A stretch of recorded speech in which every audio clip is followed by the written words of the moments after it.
Hello, everyone.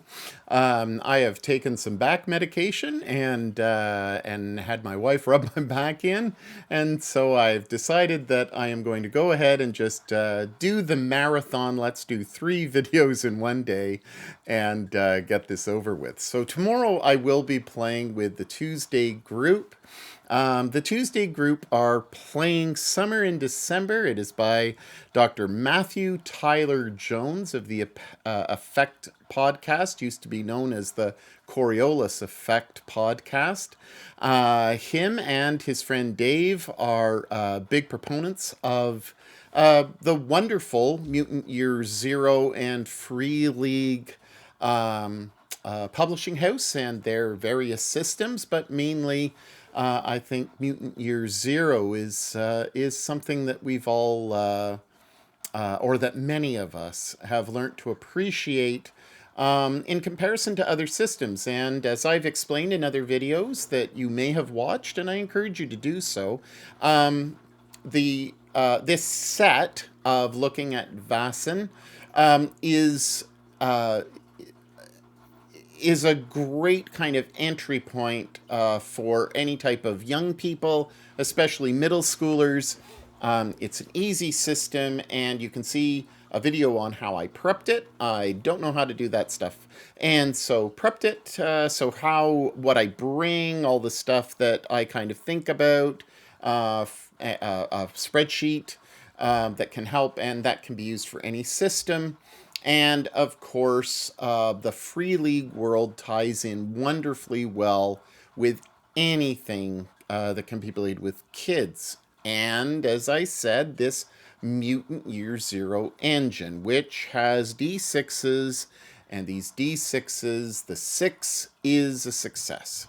So you have a 16% chance, and every Mutant Year Zero publication has a chart that very clearly indicates the percentage increase as you roll more dice, and that ultimately is how you build on your character's experience. So you add more dice to the dice pool, and that gives you better chances. I've been watching recently not just the Effect podcast and Matthew and Dave's offerings, but also Garblag Games and Coriolis. And you can roll 10 or more dice and get no successes, as often is the case for poor Graham's character.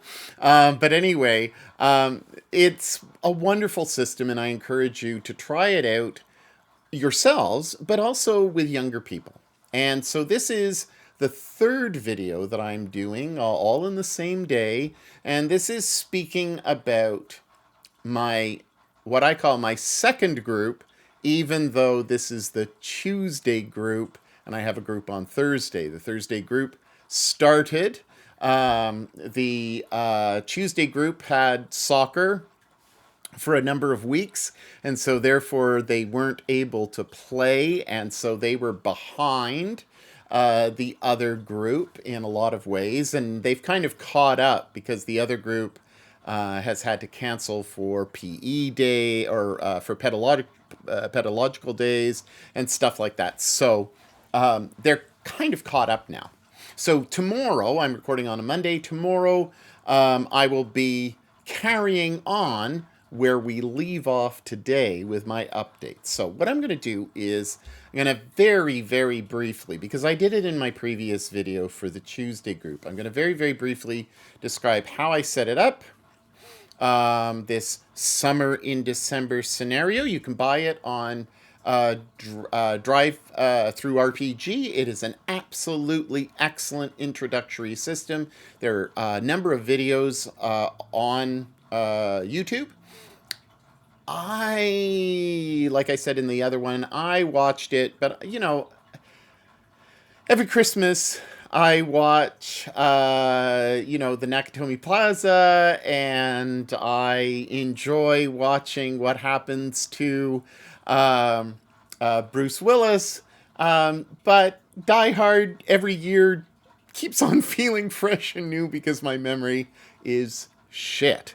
So there's the 18. That's why I do the Canadian plus there. Look at us. I should be saying sorry all the time because I am Canadian. So I'm going to set it up and tell you how kind of what the sessions looked like in the beginning and then describe how the adventure has unfolded. So I don't remember watching Summer in December on YouTube. I know I watched Matthew and Dave play.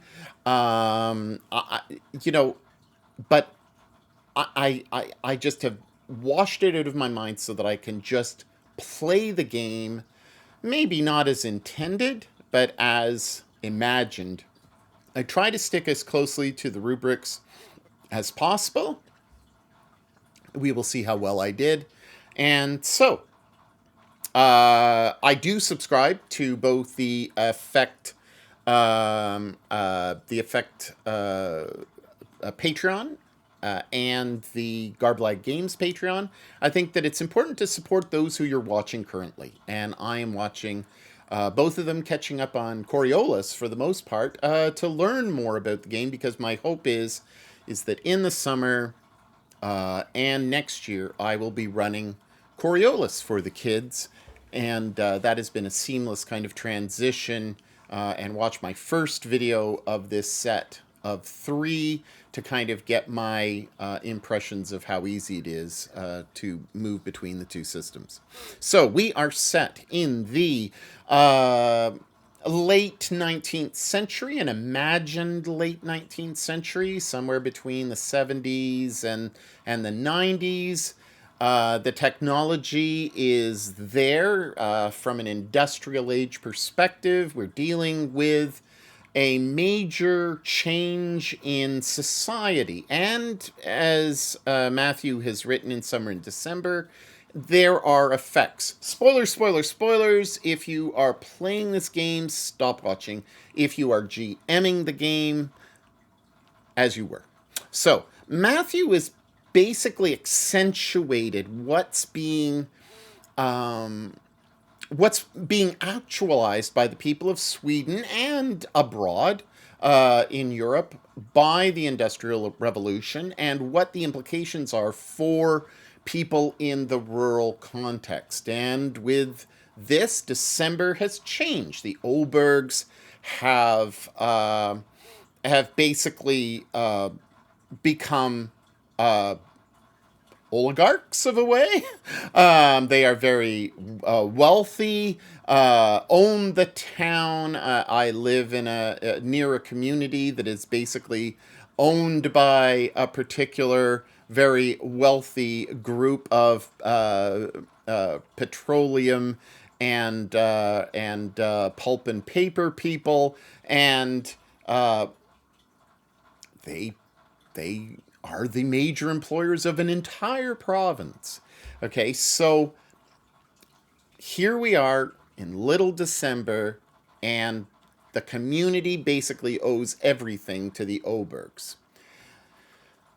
Beforehand, there is the Queen of the Spring, I believe her name is. I've only touched upon this at the point where I'm at with the kids, and I'm just gonna flip through to make absolutely sure that I am getting this right. Yeah, she is the Queen of the Spring. I thought my brain wasn't that bad. So the Queen of the Spring was honored and loved by the people, and the festivals rang out each and every spring. But now, with the mill and with the dairy, the mill being closed because now, or not really functional, it's at the top of the valley, and the challenge basically is that, you know, they can get lumber from the city. Yes, it's still there. It's, you know, but I'm not focusing on it. I'm focusing on the fact that the dairy is shoving out milk. That's the main industry. Their industry is in the dairy farming, and they can bring in other materials. And so the entire makeup of the community has changed. And so that's my approach to this. Um,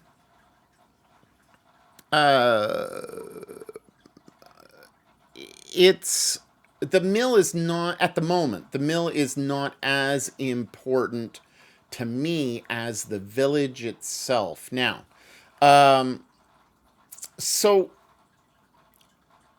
what I did with this particular group was try, and this is the older group. So three of them will be graduating next year and moving on to high school. They all feel really bad because they want to play. So I may create the conditions of them being able to play in my hall. I have a hall, uh, and so I might be able to have kind of a youth group or a RPG club or something along those lines. So my hope is that we'll be able to continue this as a kind of club afterward.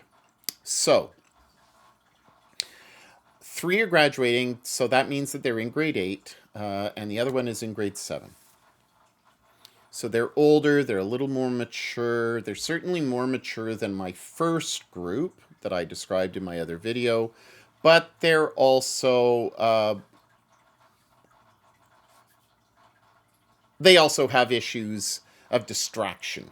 A couple of them are very easily distracted, kind of like I am, with kind of ADHD and minds going all over the place. So I well understand their situation, but I'm constantly trying to keep them involved. So as the GM, my main purpose with this older group is keep them interacting, keep them involved, keep them engaged, and that's a good thing with any GM. So, the first session, well, let me describe the characters. All right, so let's go back to the people because I didn't really get into them a lot in the other sessions. So we have a doctor, we have a captain, we have an athlete, and we have a hunter. So the doctor is a surgeon and a coroner. His name is Alfred Borlius. He is 35 years old, and he has a connection with the military. The captain is Johann Nordflick. He is 27. I abbreviated his name, but it's Nordflick. And Jack Grace. Jack Grace is British. He's 28. He was a famous footballer in England. He played for the Spurs. And what I did is we basically rolled. Are you from a major city? He said yes. I said, are you from the east, west, north, south? Anyway, ended up being in London. I rolled again and said, choose east, west, north, and south. And he got north, and I said, choose your favorite color, red or blue. He chose blue, and he's a Spur. So, played for the Tottenham Hotspurs and has got loads of accolades. But unfortunately, and this hasn't really come out, is that he fixes games for money. And because he fixes games for money, I think that maybe this character has left London to go to Uppsala, a relatively small, unknown place in England, other than university folk who know Uppsala, but is trying to start up FC Uppsala. And I think that he got away from England because he was caught cheating. So we have Jack Grace, the famous footballer, and he's in newspapers and stuff. Okay, he's well known. People recognize him in the Uppsala community because they believe that this is like a superstar. Of in a period where superstars are starting to become much. We're becoming much more aware of them because of the public, because of the newspapers going out. And so the increase in industrialization means an increase in news. And an increase in news means an increase in stars and entertainment. And this is where we're getting that middle class paying attention, and even the lower classes paying attention, because it's becoming more affordable to be able to go and watch a match. Then we've got James Blood. James Blood is Irish. He is a hunter. So, uh, the Doctor. The person playing the Doctor is quite a small of stature young man, extremely intelligent. He is a great uh, puzzle solver and pretty good role player, kind of intuitive. The other person, the captain, he is one of my original groups that I played with pre-COVID. He reminded me that because we live in a historical house, actually a national historic house in Canada, my wife, I think the second year that we were here, opened up the house to the grade 3 classes to come and see. And he was one of that class and remembers coming and visiting our basement with tombstones and all sorts of stuff. It's another story. So anyway, so he is used to my gaming style. He played 5e. I forget what character he played. I think he was a hunter. But anyway, so he knows role playing. He's played. He has experience, and so he comes with a level of experience. Uh, uh, he's I think relatively popular in school. He comes across very strong in terms of his personality. Maybe not overbearing in any way, but certainly strong. Bit of a joker. And probably will be a heartthrob as he gets older, for good and ill. But a good guy and an excellent role player. Jack Grace. Jack Grace is being played by a relatively shy young man. I don't think he's graduating this year. I think he's my grade 7. Um, just learning about role playing, still kind of getting his feet wet. I wouldn't say that he's easily distracted, because he always is the first to be able to remind the others of what exactly happened, though my perception is that he doesn't. And yet, as I said, he's the first to kind of pay attention.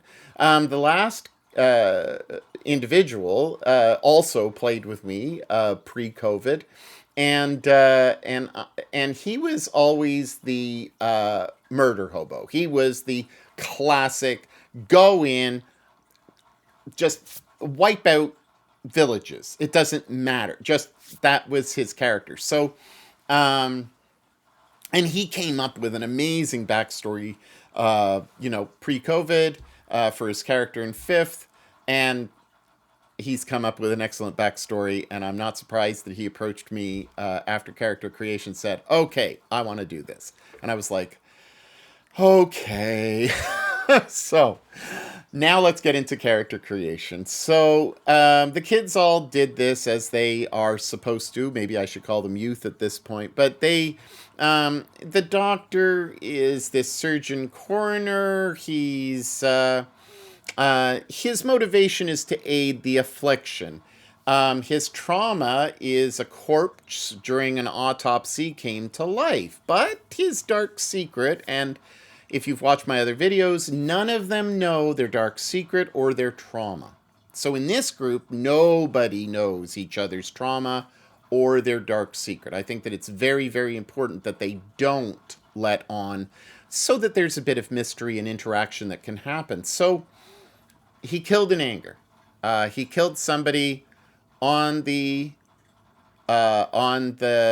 surgical table, and he rolled for his memento, and he got an unsigned will.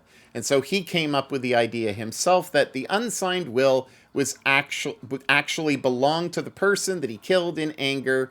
He obviously wanted the person to sign over their estate to him, didn't, and so he killed them. And now, of course, you know, he's having this vision of this person, and so the way that he is afflicted is there will be times when he has fear, he will observe the dead body of the person that he murdered for their unsigned will. All right, so you'll see his stats there. I'm not going to go into it. It's pretty self-explanatory. He has a horse because he's a doctor, and I believe that he has a rifle. I'm almost sure that he has a rifle. For some reason, I didn't mark down their weapons, and I guess that just shows kind of in my mind that weapons are not as important, but whatever. They've got them on their sheets. So he's middle class, and you'll see that the first numbers are what they get to roll. You'll see that there's a +1. That, of course, is for kind of trying to haggle. And then the other number that is bolded, so the 3, the 2, and the 1 in these cases are the extra money that you got in your bank. Your savings that you can draw upon during the adventure. And there's a bracket there, and I write down in pencil the number that they have. So I don't have marked down here how much, like what their conditions are, but I do have it marked here, so I'll be able to tell you what's going on. With the captain is an officer, and he seeks danger. His trauma was he sees his dead wife Rose. He's haunted. And I've got kind of a little direction for myself that on a fear test, if he rolls a 1, he gets to see her. Now, this guy is hilarious. He comes up to me after the second session, says to me, "I want to have a little. I want to have a little vial of my dead hamster."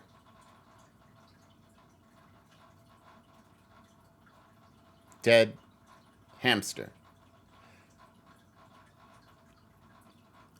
So after trying to figure out WTF, we negotiated that he had half of this vial with his wife's ashes, and the other half with his dead hamster's ashes, which the hamster was a gift to him from his wife.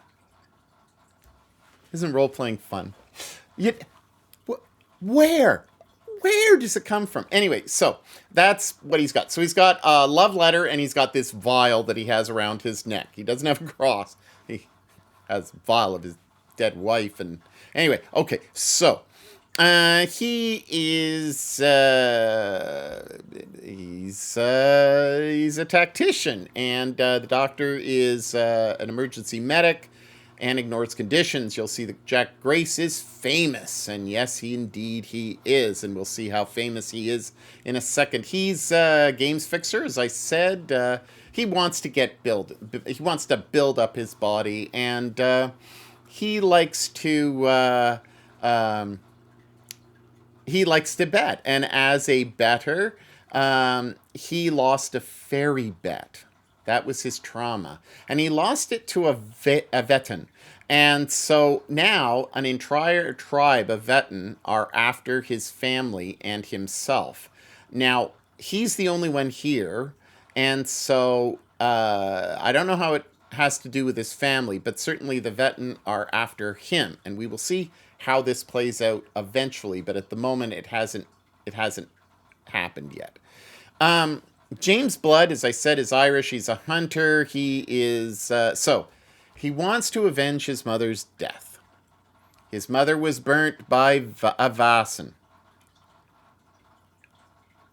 Getting the person to kind of describe all of these things that are in his head takes a bit of time. He's probably the most distracted of everybody and the most kind of ADHD. He's an awesome player. He's awesome when it comes to creativity. He's a laugh and a half. He's just awesome fun. But I don't even know how I'm going to do this. So he was switched at birth. He is a Vaesen who is a church grim. Okay. He has a dog called Snuggles. That just should say everything about this guy. And he has a war horse called Jerry. I don't know if the doctor has named his horse, but Jerry, the horse, is in the stables back at Castle Gillenkrantz. So these guys are, and this is just for those who watched the previous video. These guys are about 8 months, 6 to 8 months ahead of the other group, the Thursday group. So these guys are in December, they are ahead. The events of the Witch Cat Inn and the Dance of Dreams have already concluded. Okay, the Thursday group is happening in the fall. This is happening as it approaches the summer. Okay, so there's only about 2 hours of very dark dusk. Okay, and that's the way I'm playing it.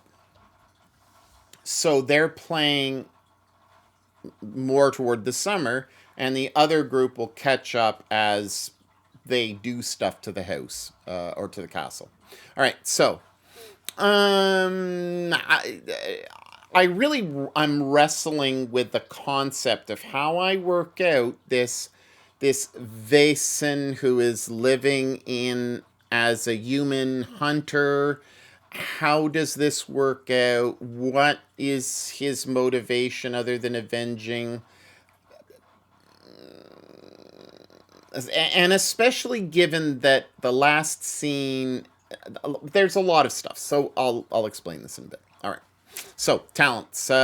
Hito's marksman with the ambition +2, famous, tactician, and ER. So their mementos are the unsigned will for the doctor. That is absolutely written in. The love letter in the vial, that's absolutely written into the kind of mythos of this character. The journal hasn't really been brought out by Jack Grace, and the silver shillelagh belongs to James Blood's Irish father, who was a Vaesen,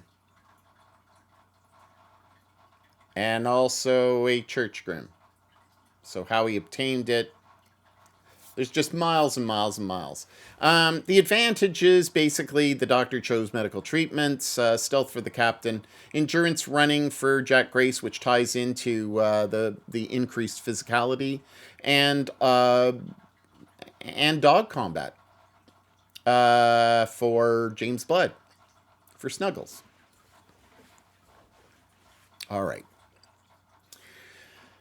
So what I did with these guys is I had them, they were all in the pub. I forget the name of the pub in Uppsala. I have it written down somewhere, but they were essentially there. They always meet there. These guys they are already established friends. But we get into some weird quirkiness when it comes down to how they all interact with each other. So just keep this in mind as I'm describing things. So we have the doctor who looks to the captain, and he respects him. The captain, the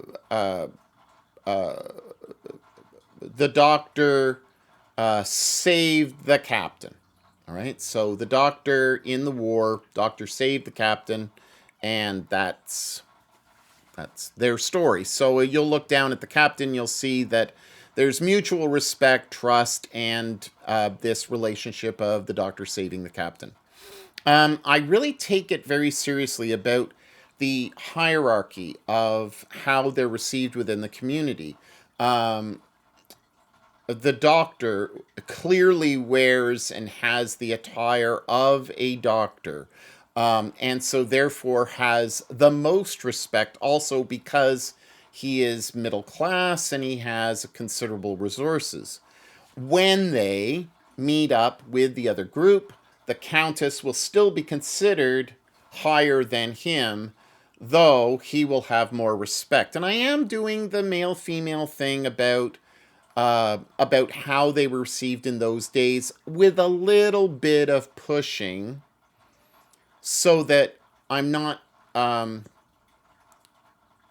playing in a way that would be at all misogynistic, but playing it so that they can be heroic female characters within the constraints of society at that time, which I think is very much is very much how we got suffragette movement later on, about 40 years later and stuff. So women are not these fainting or wilting violets or not strong people. Women have been strong forever. So I like the idea of strong female characters. No female characters in this group, but just interesting to note that the Countess would be ranked higher than the Doctor, though the Doctor is a male. So just some kind of thoughts there. We move on with the Doctor to Jack Grace. He did surgery. I forget if it was on his knee or his arm after a pub fight. And that's how they got to know each other. This was a while ago. They're comfortable with each other. If you look down at Jack Grace, you'll see that he thinks that the Doctor is fantastic, great. Yeah, he did surgery on his arm. And he sees the Captain as being powerful because they both were engaged in a pub fight and they both fought on the same side. And that's how they became friends. Now, Jack Grace has a knuckle duster. So he really likes he really likes to fight dirty. He's a cheat. He's just a great character. He has an axe. So they have a good rapport with each other. These three: the soccer hero, the Doctor, the captain. So the captain wears his uniform, is able to carry his rifle around much more readily than the Doctor is able to carry his rifle, because it wouldn't make sense for the Doctor to be easily carrying around a rifle, but the captain is able to kind of get away with it because of his rank. And then we have, of course, the relationship that James has with the others. I'm going to go to James first, who is the hunter, who's a Vaesen. Okay, but he's a hunter. He thinks that the Doctor is a snob, and the Doctor entrapped him because he was stealing. All right, so if we go up to the Doctor and we look at the Doctor with James, which is that top light green at the very end, you will see that that he is set a trap for him and sees James, this Irish, Swedish speaking hunter, as a survivor. Now, James sees the captain as annoying. And the captain caught him. So the Doctor actually wants to see the best out of James. Okay, so, sorry if I've been calling him Jack. James wants to see the best. The Doctor is the most compassionate of all of the characters. So the way that he's playing his characters is very compassionate, and so he caught him in a trap in order to lift him up and build him up because he wanted to see him better himself. So James sees the captain as annoying. He was caught, and you'll see that the captain is very disappointed in James because he's been stealing and caught him stealing. James sees the star as cool, and the way that they met is I love the way they describe this, and this came from both of them together because I had them kind of interacting during the second session of okay, how do you guys interact? So the first session was just basically drawing up your character. Second session, remember I've only got an hour and a half each session. So the second session was how do you interact? And I had them talk to each other across the table, and then I had them like this. So the way that they're positioned is I have the hunter here, I have the captain there, I have the doctor there, and I have the football star here.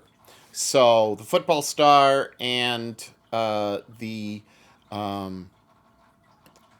Irish hunter were one of the first to kind of talk this out. So what they came up with was he was having a football practice with his people. He was out, and James came into the locker, was stealing all their stuff, and Jack Grace caught him, and he ran away, got away. So the three of them are real close friends, and James just is kind of on the outskirts where he is, eating with them and stuff like that, but there's a very suspicious, disappointed, he's part of the group, but he's not part of the group. And they have their own special table in the inn. They sit next to the fireplace. They have their own corner. And they've been doing this for years and years and years. The ages of them are, if I can get back up here. 35, 27, 28, 26. They all chose to be middle-aged. And so they've been at this friendship for about 10 years. Jack Grace, not so much. I think his story is 2 years he's been in Uppsala. So they've all known each other, and this is when, in the third session, a letter arrives at the table in the inn in Uppsala where they're having their kind of evening get-together, their drinks together and stuff, and they get a letter from a young man who says, you need to go to see Linnea. And as I described in my video previously, I made a big deal about the psychological effects of being in a sanatorium or an asylum at this time in the world, the tortures that they imposed with various means like water, all sorts of stuff, the emergence of various types of methods, and also the smell of the place, the darkness, the dreariness. They go into Linnea's room, and Linnea pretty much does the same thing as she did with the Thursday group. She describes the initial setup of the society, the history of the society, where the society was, who the two main people were who have the differences of opinions, talking about the kind of let's study the Vaesen and then the let's eliminate the Vaesen, the Rosenbergs. and kind of just giving them that sense of what this is all about. That none of them knew that each other had the sight until they met with Linnea.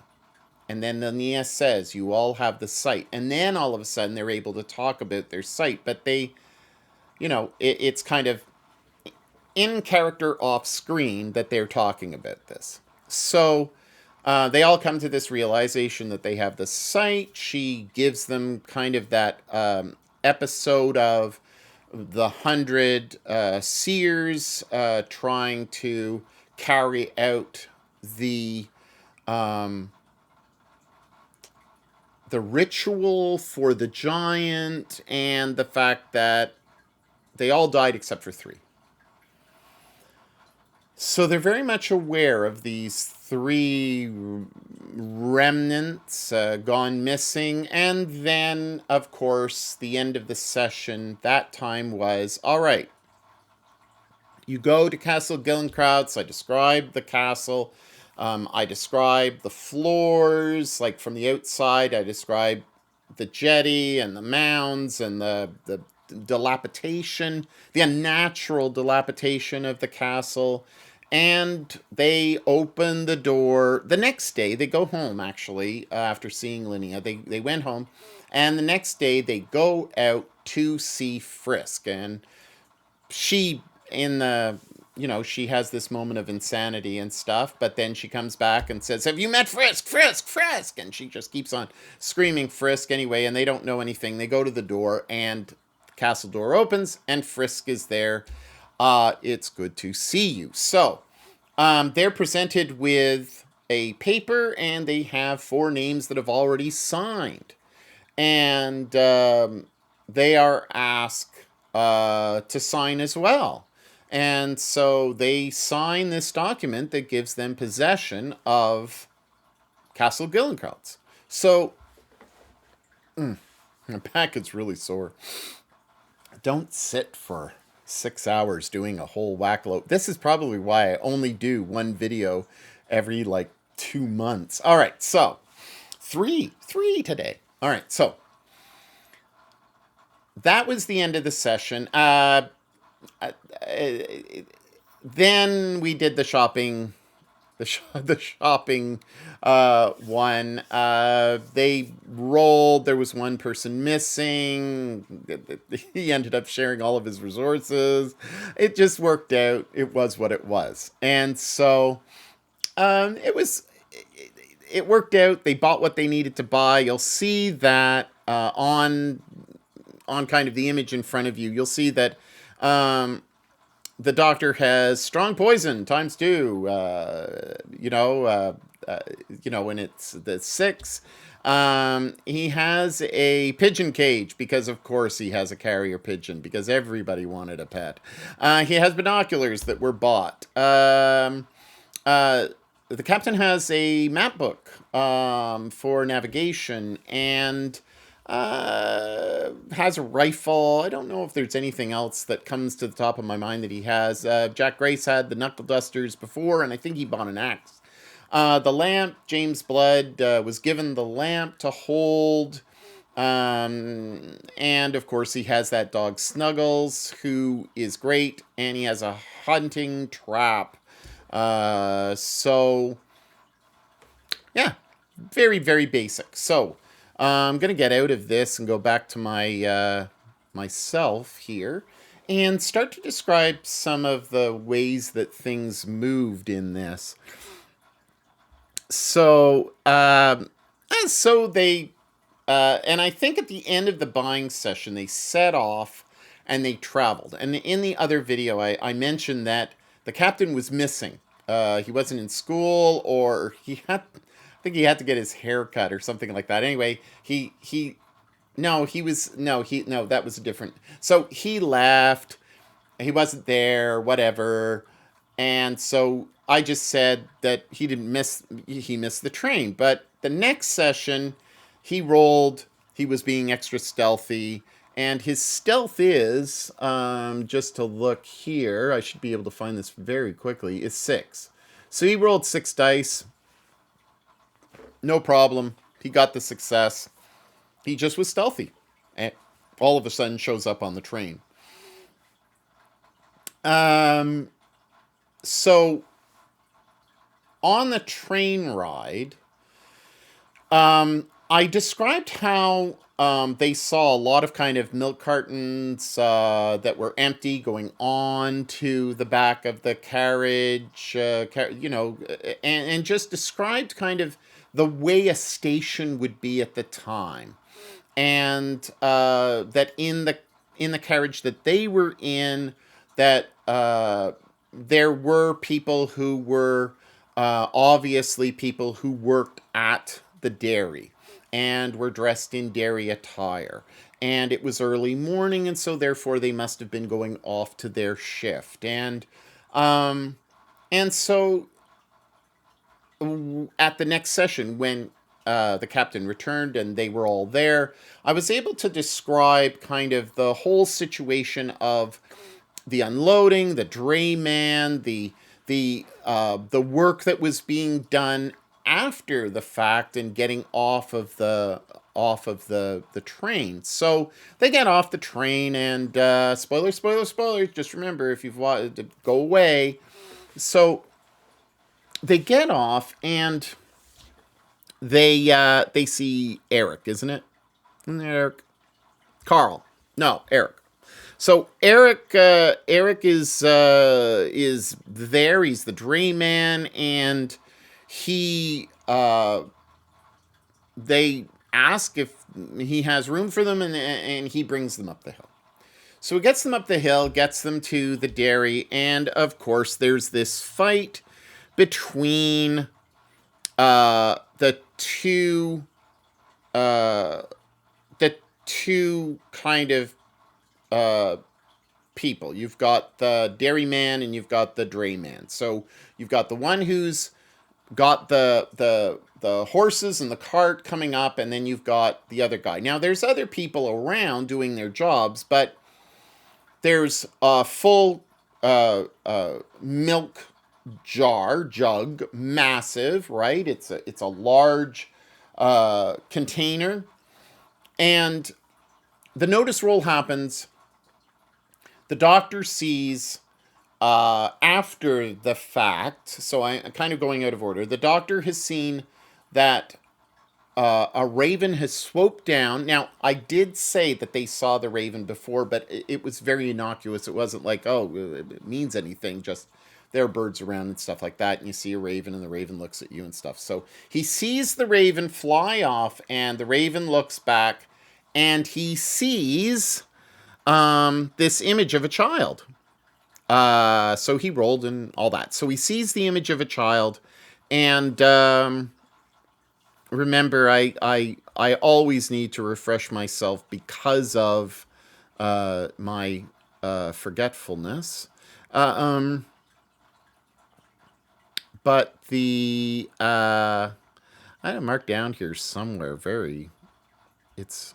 Anyway. I forget if that's the girl or the boy. No, it's the boy, isn't it? I think it is. Just give me a second here because I'd like to be right about this. So, yeah, the raven is Isaiah. That's right. I thought it was. And then Charlotte is the fox, and Elin is the kitten. All right, so Elin is the kitten, Isaiah is the raven, the troublemaker, and Charlotte is the one who's the fox going around with the fox gloves. Okay, so he sees this boy's face as it turns, and I take him out of the room with the other boys, and I say, okay, this is what you saw, so that they don't know what he saw. Okay, but all of this stuff has already happened. So now this is the stuff that happened before you saw that the raven actually did all this. So as Matthew has presented to us, there's this possibility of this fight. Well, the fight happens, and it starts to escalate, and I say to, the party, what are you doing? So the soccer player, the star, runs in, is charging in, ready to just get into it. He wants to defend the Dray Man, and so he's just. And they've had a very pleasant talk. The talk has kind of, as they've gone up the hill, the talk has been of the community, who the Obergs are. It's kind of setting up everything. So they get. So he's just running in with his fists. He's ready for a fight, which I thought was excellent role playing because he was very consistent with his character. Um, and I'm trying to remember what James Blood the Hunter did. I'm trying to remember what James Blood the Hunter did. I forget if he was sending Snuggles in. Maybe he was not there that day. I don't know. I can't remember what he did at all. But I do remember what the captain did. So the captain puts the gun in the air and eventually takes a shot. Oh, no, no, no. I do remember what James Blood did. So the hunter runs in and restrains the dairyman. And so there was a grapple that happened. So anyway, the grapple happens. He does grapple him. The other guy, the drayman, is there, but Buddy is rushing in and about to smash him in the face. I don't remember if he put his knuckle dusters on, but I mean, this could have gone really bad. But the captain had the foresight to shoot up in the air and stop everything like before it escalated any further, which I thought was fantastic. And so then the doctor, who's not involved at all, hasn't done anything, has observed that, because I asked him, what are you doing? He said, I'm just standing there. So I figured, well, I might as well give him something good to do. So he sees the raven fly off and so sees this child's face in the raven ever so briefly, but doesn't tell about the image, but says, this is what happened. I saw it. It wasn't the drayman. It wasn't his fault at all. This raven came down. And then, of course, the dairyman is familiar with this raven hanging around and raising havoc. But it's drawn the attention of all the villagers. They continue on to the village. They go up to the village, and the first place they go is the inn. Well, I make up a name for the inn receptionist because this is a community on the rise. This is how I've envisioned Matthew's kind of take, is that it's a community on the rise. They don't normally have a doctor, of course, but this is a place that's starting to get more people. The inn is actually a place where people now come to visit.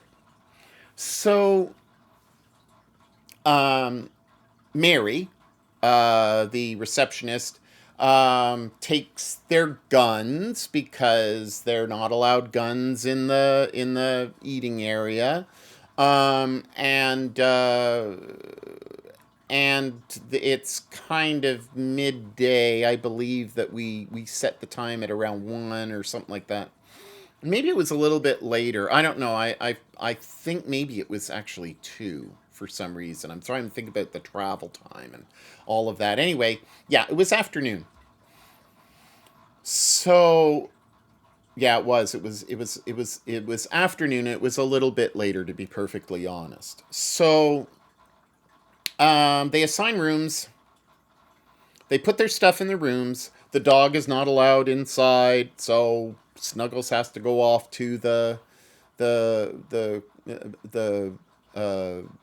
carriage house, and so goes off to the carriage house.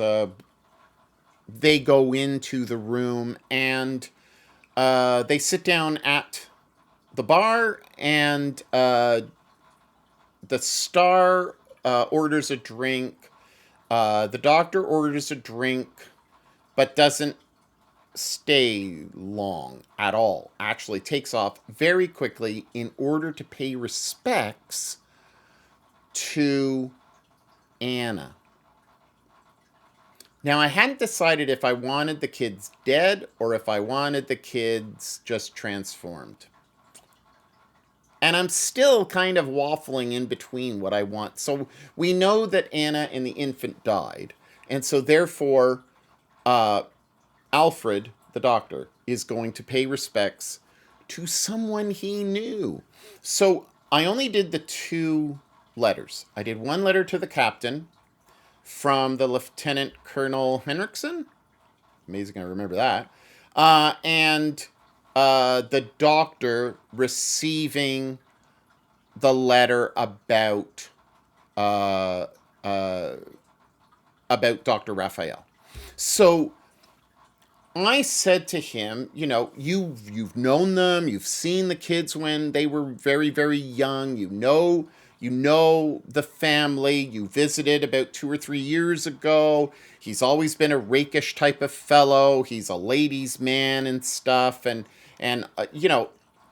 so I gave him the full kind of picture of what the doctor was like, but I didn't lead him to think that there was any foul play or anything like that in any way, shape, or form. And he just, as a person playing the character, just thought that the automatic thing what he would do would be to pay respects to Anna and then go to visit the doctor. So that happened. He left. And then we had the captain. The captain decided to go out. Now, remember, he's got a letter and he's got a mandate. His mandate is, let's go out and let's establish with Margarita that he's dead. He's dead, Jim. He's dead. Okay, so he's going to the Oberg house to meet with her. So he leaves. So first, the doctor goes very early. I don't even think that the doctor ordered anything to eat. Jack is eating up his fill. And I said to them that there was a picture of Jack Grace on the back of the newspaper as she entered the room, and then she put it down. She hadn't got to see this picture of Jack Grace establishing FC Uppsala, because this is the last thing he did and now it's in the paper, but she hasn't seen it yet. And so I'm kind of setting up. So as a GM, I'm constantly thinking about 3 or 4 steps ahead. So anyway, so the captain is next to leave. Jack Grace is eating up a storm and drinking and observing. And the hunter doesn't even go to the bar or anything. He goes out right away, but he forgets that he's got Snuggles and goes out into the woods without, and I said, without Snuggles? Yeah. So he's going out into the woods. So, as I recall, what happened with James is James went out and saw a fawn, and so sees the fawn and shoots at it, and misses and goes running off. And so, or no, was it a fawn or was it a fox? No, it was a fawn, and it went running off. So we know that this is actually Thomas, right? So I just want to make sure that I got the names all correct. Yeah, Thomas. Okay, so he misses Thomas. Okay, but he saw this fawn and the fawn's taken off. So he doesn't, he just doesn't know what. He just thinks it's a fawn, and what are you going to do? And he tries to shoot at it, and it runs off. He missed. Then, and then we get, so it had to play out differently because somebody was missing, and so he's out hunting. So the party is all split up completely. Each of them have gone their own way. So then we come back to the captain, and the captain gets to the door of the Oberg's house and has to convince the butler to let him in. And so the butler asks if he's if he's an alienist. And of course, they don't know what an alienist. So I have to describe what an alienist is.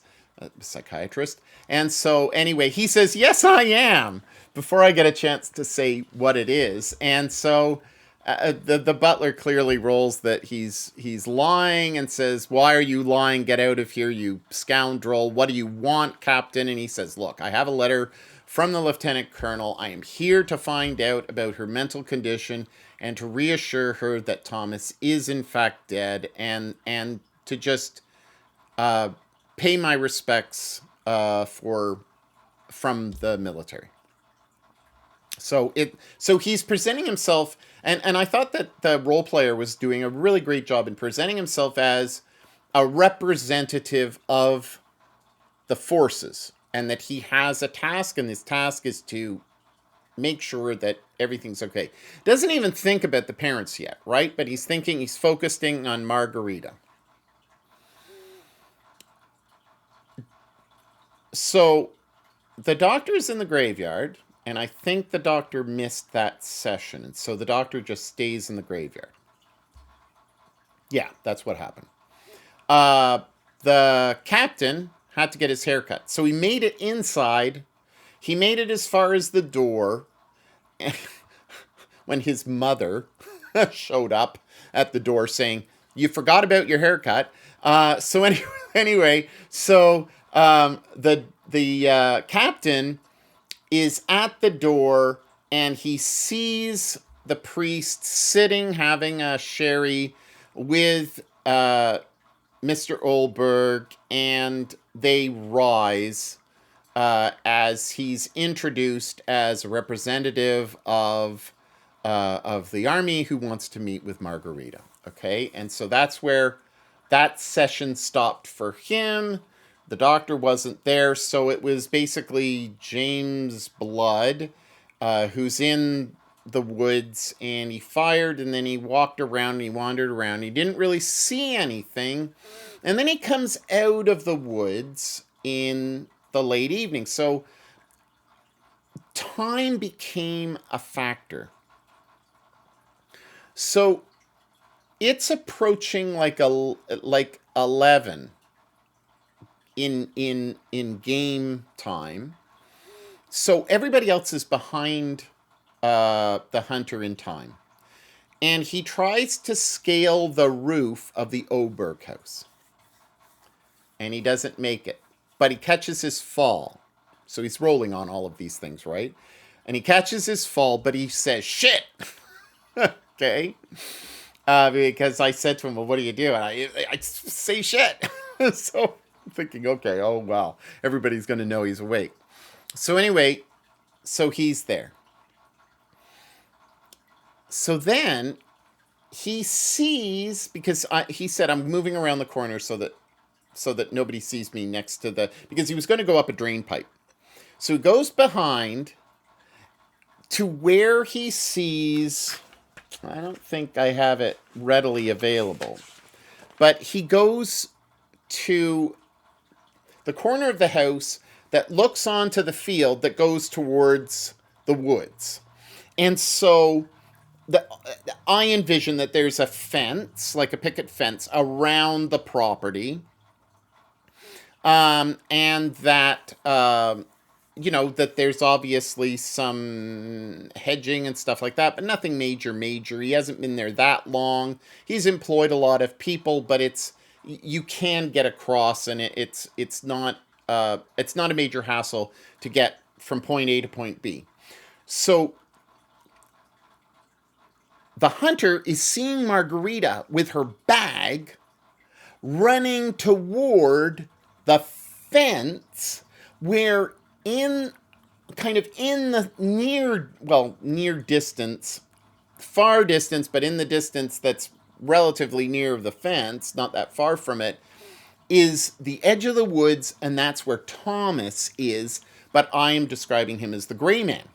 So I say, you see a gray man, and you see Margarita running toward the gray man. Now, the captain's not there and the doctor's not there. So we switch back. Oh, so um, because James, the hunter, says shit when he lands, Snuggles leaves and starts bolting toward where he hears the voice. So you've got the drama of Margarita running toward um, the woods where the gray man is, where Thomas is. You have the hunter who is now looking at the gray man and seeing Margarita move toward the gray man, and Snuggles, who's very quickly making it up towards. So we've got like this, this convergence happening. Getting back to Jack Grace and the star, well, he's there, he's listening, and he hears, of course, he hears um, Carl throw this fit about he's the only person who's getting drunk. He's the only person. This is very, very much, much earlier in the afternoon, kind of as soon as they arrived, drinking up a storm and pointing the finger and saying, you don't believe me, that, the kids are still alive. I'm the only one who still believes that they're alive, and I'm going to kill that gray man, and we're going to get rid of all of this stuff because the gray man has changed the kids. They're still alive and all this stuff, or has hidden them, abducted them. And so this is going on, and it's building up. The crescendo is building up, and you're getting this kind of tension, and Jack, the star, isn't involved in any of this running around. He's hearing the tension in the room, and everybody is kind of rolling their eyes and stuff, and he's kind of demanding that, he's starting to get really angry, and Jack Grace kind of stands up and rolls kind of basically what we'd call an intimidation roll, right? A manipulation roll to kind of calm that guy's shit down. And he does. And just as he does, Mary, the receptionist, shows the paper to everybody and says, "Look, it's Jack Grace." And so everybody is like wanting his autograph.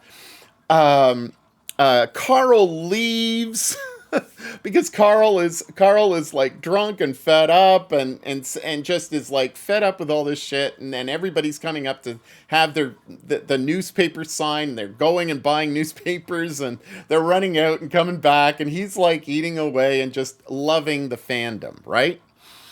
That's where that session ended. So we get to the next session.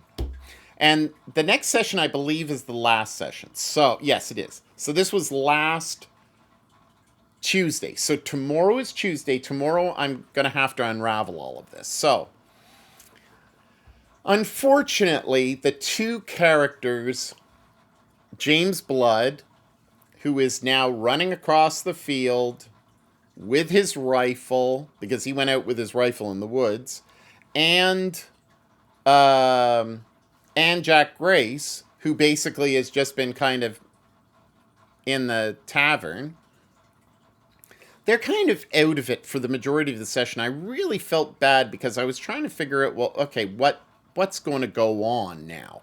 So the first 45 minutes, I'm working with the doctor and the captain so that they are caught up in the timeline. I forget.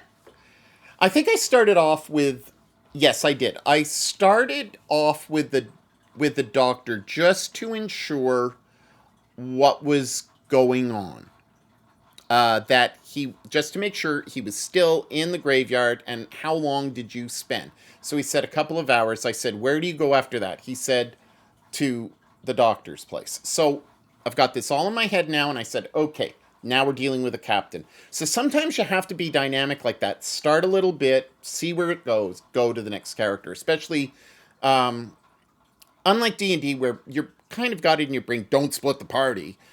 In Vaesen and other kind of Coriolis or other Mutant Year Zero engine games, it's easier to split the party given the circumstance. Probably not wise in fighter type games.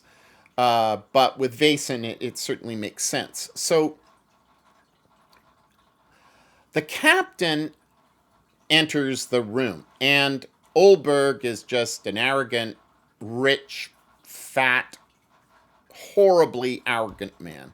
And the so so what happens is there's this confusion that that the captain believes that Mr. Olberg wants to marry off the priest to his daughter. And so he's confused about this. The Doctor Mr. Olberg doesn't want the captain to see his daughter at all. He ends up manipulating him into allowing Margarita to come downstairs and speak to him with the priest present. So Mr. Olberg leaves the room reluctantly, but does so. Comes in, Margarita comes in and spills the beans. Thomas is alive. Thomas is fine, and so the priest is the counterpoint. The priest is saying, no, that there is no, he does not transform. There is not, you are delusional. He is dead. You are seeing things, right? And so that's the priest. And he's looking at the captain, appealing to the captain, saying, she's out of her mind. But a lot of the details of the story are coming out as Margarita starts to share a lot of what's going on, right? And so she's talking about this stuff, and and I so we're middle scene. There's this, there's a lot of dialogue going on, and I tell him, make a vigilance roll. And so he rolls vigilance and he passes, and I say, you see a fox going past, it looks at you, and it has foxgloves in its mouth. And you have seen when you came into the room that there are foxgloves sitting in the container. Now, all the players around the table are starting to add a lot of things up. So anyway,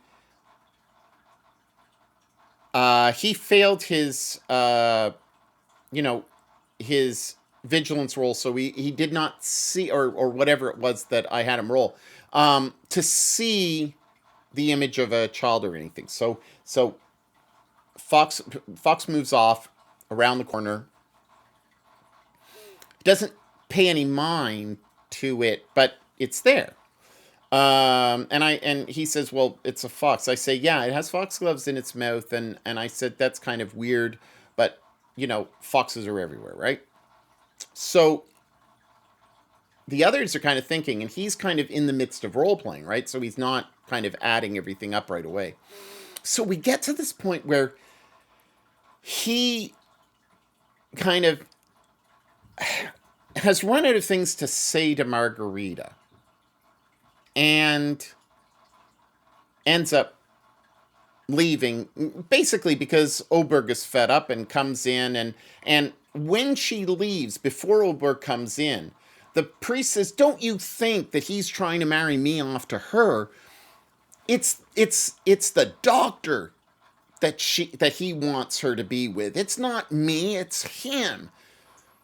And so he gets, he gets to kind of, as a character or as a person, think about this and think about, well, what do we know about the doctor? And so anyway, leaves, goes off. And so I leave that scene. I move over to the doctor scene, and the doctor goes in to, Alfred goes into Raphael's house, and he's so happy to see him. And he comes in offering condolences. And the person playing the character is like genuinely trying to kind of express the remorse that would be appropriate for the situation. But I'm pushing it as a character, as an NPC, saying, no. no, it's great to see you. Would you like some sherry? And he goes off and he's like, and he's saying, oh, we used to have such fun times. We used to go everywhere. Remember when we were at university? And do you remember those girls? And, you know, I, I, I don't think that this young man is is used to any type of kind of discussion uh, of girlfriend boyfriend stuff, or anything more. And I'm keeping it pretty 14. Uh, but I'm describing him as a rake. I'm describing him as all he's interested in is recollecting the past, recollecting uni days and his freedom that he had, and so the doctor is saying, what about what about Anna? What about your lost child? What about your children?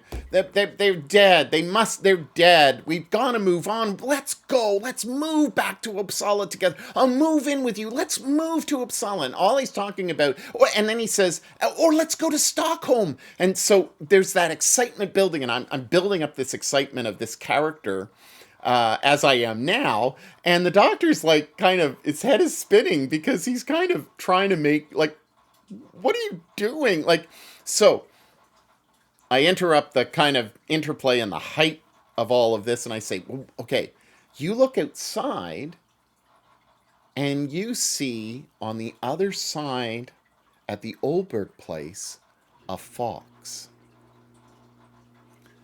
And so he rolls and he sees the face of a girl, the back, like a girl as she turns and moves around the house. So that places them together in a period of time. So that was my way of bringing them together, is that these little subtle things are kind of keys. And so he decides to leave because this is just insanity. And so, because all this guy wants to do is leave and get out of town. He's fed up. He basically kind of alludes to the fact that he's been with all these women, and of the town, and there's no, and he says, well, there are some up, the milkmaids and stuff like that, and this poor young man is really shocked about how I'm speaking. I'm not saying anything that's offensive, and yet it is, but nothing that would be any detail or anything like that. There's certainly lines and veils there that were not crossed, but he got the picture of, this is a man who has no moral compass, and doesn't care about his job. And I said to him, and this was probably the most daring thing I said, was that he shows you around the house and he shows you the examination room, and the bedding has not been, like, the bedding looks as if it was used, like it looks like somebody had been laying there, and that it wasn't, so alluding to maybe something happened in that room, but not saying it, right?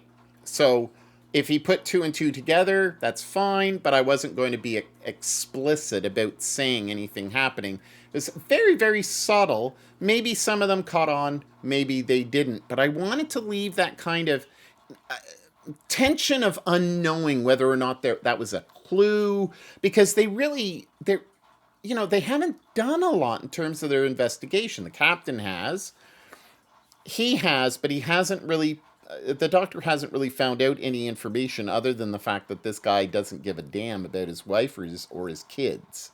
That's in the past, the character said. So he goes back to, the doctor goes back to the inn, and Mary is there and gets the gun. And outside, he sees a cat, a very wet kind of kitten cat. And I said, the cat kind of follows you. And I said, this, there's nothing kind of abnormal about this other than the cat's wet, but cats are everywhere, right? Just like I said, foxes are everywhere. Cats are everywhere. So anyway, I forget exactly what happened, and I'll have to be reminded by the kids tomorrow, but I'm not sure if he saw, after he left the inn with his rifle, he was going up to the woods. He wanted to kind of check out stuff, and that's, he wanted to go out and he wanted to be safe. So he wanted to go for a walk and kind of think about everything. And the cat's out there, and I forget if he actually saw the image of a child in the cat's face or not. I forget. Um,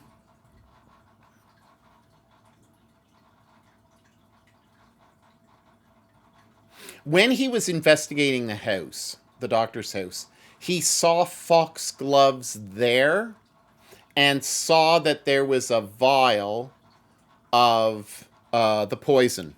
I forget the exact name of the poison. But you probably will mark down in the comments. Let me just see. Digitalis. So the digitalis is clearly there. He's bad news. Bad news. Bad news. Okay. So he's starting to feel like a lot of stuff, this doctor. So the doctor heads off, and now the timeline is starting to come together. So I go back to Jack Grace, the star, and I say, okay, what do? You, he leaves the tavern, and he joins up with the hunter.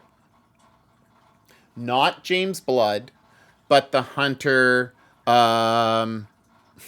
whose name always escapes me because I keep on thinking that everybody is Eric, but his name is Carl. He meets up with Carl. Carl brings him to his shack, gives him a gun, says, "Hey, you know how to use this," and he's like, "Sure." He's got pretty good statistics when it comes to shooting. He's got 5. So he's got 4 in precision, and he's got 1 with a ranged combat. So he's got 5 dice. So he's not doing that badly, and he's got the rifle. So they go out together, and they're kind of they search all over the place. So basically, catching up in time. And then they hear, "Oh shit!" Um, they see a fawn pass by earlier. Okay, so they see a fawn pass earlier. Uh, and then they shoot at a fox, which has foxgloves in its mouth. They miss both times, but they hear the "oh shit," and then they go towards. So uh, Jack hears this with a roll, and they start moving towards the sound. So you've got this convergence of the inn, and then you've got Margarita moving towards the gray man. You've got the hunter moving toward the gray man. You've got Carl and Jack Grace, the star, with this newfound gun, moving toward the sound of the "oh shit." And then the doctor hears this as well and starts. So it's all converging. So just before we left, James Blood, the hunter, the Irish, Swedish-speaking hunter, um, shoots at the gray man. And he gets 3 successes.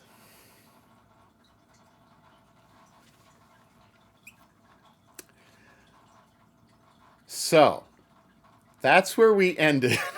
That's where we ended the last session. So the doctor's on his way. The other 2 are on their way. Carl and Jack Grace are on their way. Snuggles is on the way. Uh,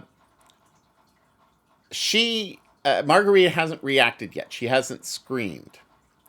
So I did roll, and I have it marked down somewhere else what happened to him. Did I mark it down here?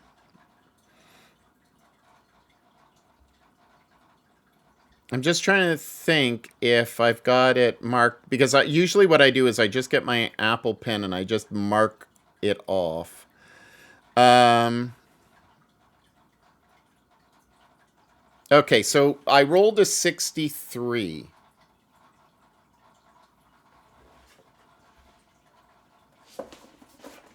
So we all know if you played Vaesen that 60 ain't good. So